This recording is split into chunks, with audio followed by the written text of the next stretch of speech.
Tom Cotton. Senator, good morning to you. Good morning, everyone. What do you make of the fact, Peter just mentioned this, that the federal government is taking the extraordinary measure of sending out word to any federal employee, hey, how would you like to leave that boring job in Washington and come down to our southern border for up to 120 days because it's all messed up down here? Well, I was there last week, and what I saw was an absolute crisis. These scenes are heartbreaking, of course. You have young moms and dads with small children sitting under a bridge in the middle of the night waiting to be processed.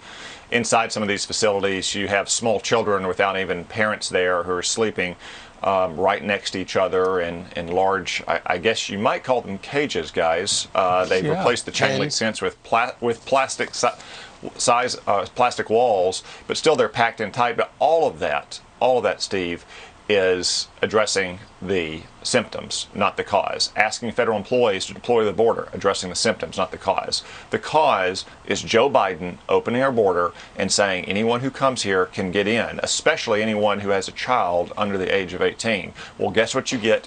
Tens of thousands and soon hundreds of thousands and more of people showing up with young kids. I spoke to several of them on Friday night or Thursday night underneath that bridge, and I asked them why they came. Almost to a person, they said to find a job or to get a better life. They didn't say they were facing persecution because of their race or ethnicity or sex or political views or religion. They came because they want a better life, which I can understand, but that's not basis for asylum under our country's laws. They are coming because Joe Biden dismantled the highly effective policies of the Trump administration. They could reinstitute all those today. They could say we're going to turn back everyone who comes to the border because of the pandemic.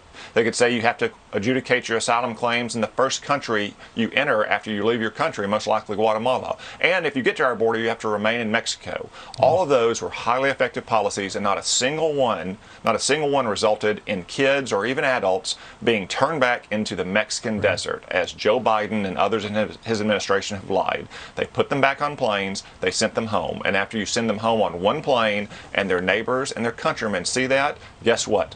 The rest of them stopped coming. Yeah. Right. Senator Ted Cruz was on that trip with you, and he was at a facility in Donna, I think it was Donna, Texas, and a staffer came up to him and said, you need to put down your phone. You're not allowed to record this. Watch this.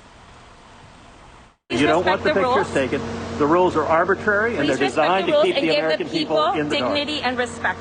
That's all we ask. Well, dignity no, it's and not. respect. You're asking, is this dignity and respect? Look at these people. There's a pandemic. Respect to the people. Let me ask you. There's a pandemic. I respectfully ask you, sir. There is a pandemic. Is this respecting the rights of these kids? I ask you. Please Are you respecting the rights of these kids? This is not a zoo, sir. Please don't treat the people. You're right.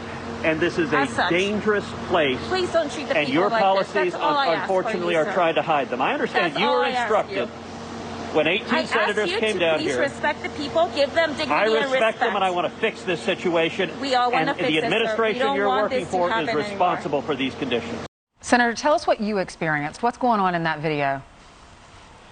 Yeah, I saw the same thing. This little political apparatchik who's been working for the Biden administration for 2 weeks came down and tried to tell senators in my group, like Dan Sullivan, to put their phones away or they were going to be escorted down to the facility, and it just made me wonder who was going to actually do that. Since the Border Patrol agrees that Joe Biden's policy is utter and total failure. That's the thing we consistently heard, is if you let them in, more will come. Not shockingly, if you say that minors get into the country, or that anyone who shows up with a child under the age of 6 gets into the country, guess what? You get more of them into the country. It leads to the heartbreaking scenes that we've seen in some of these pictures and videos from my colleagues. But again, those are all just the symptoms, not the cause. The cause is letting them into the country in the first place. And once they're in, they will never go home. Right. Many of them aren't even getting a notice to appear in court. And if they do appear in court, and they get a notice of removal to deportation, well, Joe Biden has halted deportations. Yeah. These people know that they can get into our country and they're never going to have to go home and they can lead a better life.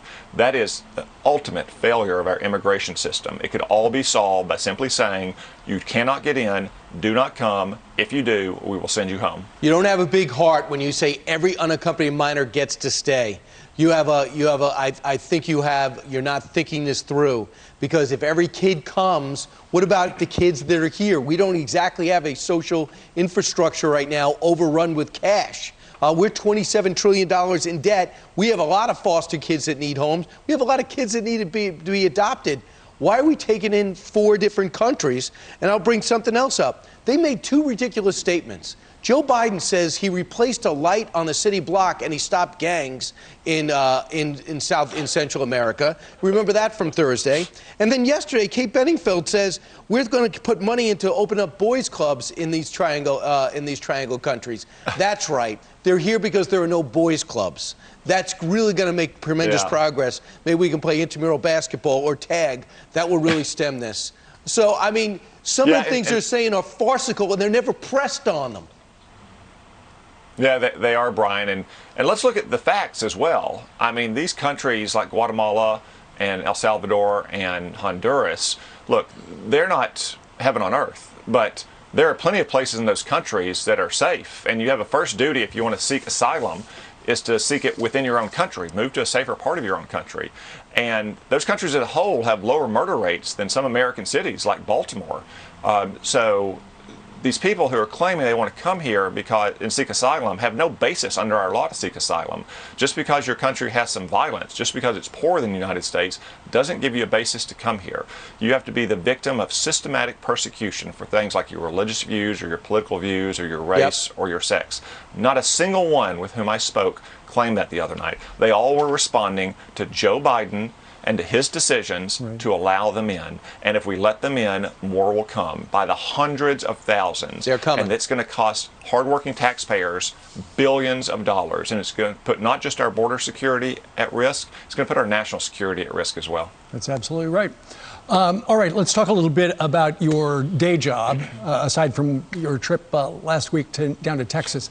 And that is, as a U.S. Senator, it sounds like very soon you're going to be considering even more legislation. It has gigantic price tags.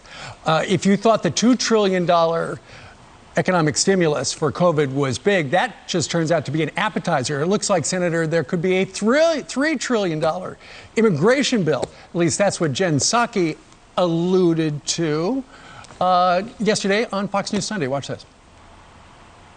I don't think Republicans in this country think we should be 13th in the world as it relates to infrastructure. Roads, railways, rebuilding them, that's not a partisan issue. That's a lot of what the president will talk about this Wednesday. Then he will have another package, another proposal that he will put forward in just a couple of weeks that will address a lot of issues that American people are struggling with, child care, the cost of health care. So that's what they can expect to hear from him in April. So that's all part of an infrastructure. I had said immigration. Democrats are actually considering putting immigration into the infrastructure. They're also talking about drug prices, health care, pre-K, anything they can think of. They know, Senator, that this is the last chance before the train leaves the station to put everything in that, because they want to get rid of the filibuster and they just want to pass it with a simple majority through reconciliation. Well, they have a lot of proposals, Steve, that they want to try to jam through on a straight party line vote, on a simple majority vote in the U.S. Senate, because they know their agenda is extremely unpopular. What they're calling an infrastructure bill, by all accounts, looks like a Trojan horse. They're going to, one, raise a bunch of taxes on American businesses and families, and then two, they're going to stuff that bill not with money for roads and bridges and highways, but for their long-standing liberal priorities. We could reach a bipartisan compromise on infrastructure. We did just 5 years ago. Got more than 80 votes, and it didn't raise taxes. One thing we did was streamline a lot of regulation and permitting requirements that liberals have piled on our country for decades. That's one reason why it only took about a year and a half to build the Pentagon, which is still the world's largest office building in the 1940s, but it took years to repair, simply to repair a bridge in front of the Pentagon that only runs a couple hundred feet. It's that kind of regulatory burdens and red tape that has driven up the cost of infrastructure in this country so high. We should keep our focus on where we can have the biggest impact without adding more and more taxes on the American people. So, I mean, the administration now, through Pete Buttigieg, is saying they may tax how many miles we drive in our vehicles. So I guess they're going to require us all to download an app on our smartphones or install something in our vehicles to tell the government where we're driving at every single minute so the government can send us a tax bill at the end. They already know. They're tracking us all. There are also ideas of taxing people if you move. If you move to a lower tax state, they're going to tax you if you move during the pandemic. Speaking of the pandemic, we all want to know the origin of how this thing started, because so many people have lost their lives, and it's just paused our entire world. And the WHO sent a group of experts over to China to try to investigate. And Jamie Metzel, who's a former National Security Council official in the Clinton administration and a member of the WHO Advisory Committee, was interviewed on 60 Minutes and said this is no investigation. China's setting all this up. Listen.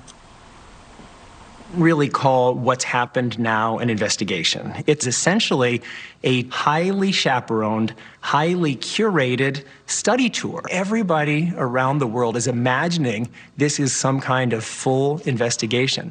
It's not. This group of experts only saw what the Chinese government wanted them to see. It was agreed first that China would have veto power over who even got to be on the mission. Secondly, and WHO agreed to that. WHO agreed to that. Imagine if we had asked the Soviet Union to do a co-investigation of Chernobyl. It doesn't really make sense. What is your reaction to that? Well, he's right about that. This was not an investigation. It was not a real inquiry by the WHO. I mean, they went to Wuhan and had the equivalent of coffee and donuts in a conference room at Wuhan, and were told by Chinese officials, like, nothing to see here. This was a bat in that wet market. Or maybe it was American soldiers or frozen food from abroad. They didn't get to conduct a real investigation because China is continuing to cover up the origins, as I've said now for over a year. The best case of looking at the evidence, circumstantial evidence, but the evidence we have available, thanks to the Chinese cover-up, is that this virus was being studied in one of those labs in Wuhan, and it accidentally escaped. That's the best evidence. We may never know for sure because China has probably destroyed a lot of the evidence, but it's on China. It's incumbent upon China to explain what happened. I and many others have concluded that that is the best explanation for why this virus originated, where it did, and how it did. If China wants to disprove it, they're welcome to come forward. But China has a long history of laboratory sloppiness. They had safety concerns about this specific laboratory as well, as reported by our diplomats a couple of years ago.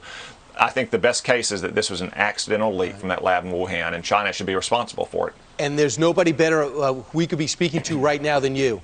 You were the first one, I think you said, in December or January to stop the flights from China and look at the Wuhan lab, and they came out ripping at you. Irresponsible lawmaker makes a statement. They probably will arrest you if you ever show up in China, and you end up being 100% right. The Secretary of State, Anthony Blinken, said yesterday, when asked about punishing China for the pandemic, he kind of punted on it. We just want to make sure to stop the next one. Should we be looking at punishment for the country that poisoned the world and seems to be profiting from it? Yeah, Brian, I mean, that's why I've introduced legislation that would take away their immunity from lawsuits in America from people who have suffered because of this virus. There's other steps we can take, too, though, that'll hit China where it hurts in their pocketbook, through the tariffs we've placed on them, through trying to decouple our economy from China's economy on a targeted and sensible basis, from sanctioning those people that were involved in the cover-up of this outbreak. So there are many steps we can take, both directly and indirectly, to make China pay. Yeah, H&M and Nike are getting that course now. They're getting sanctioned because they spoke up about the slave labor to make their stuff, and now they're getting sanctioned. I think there should be a notice to corporations in America to bring your stuff here or make it somewhere else. Senator, get it out of China. Senator, thank you very much for spending a little of your Monday with us. Thanks, Senator. Thank you all. You bet.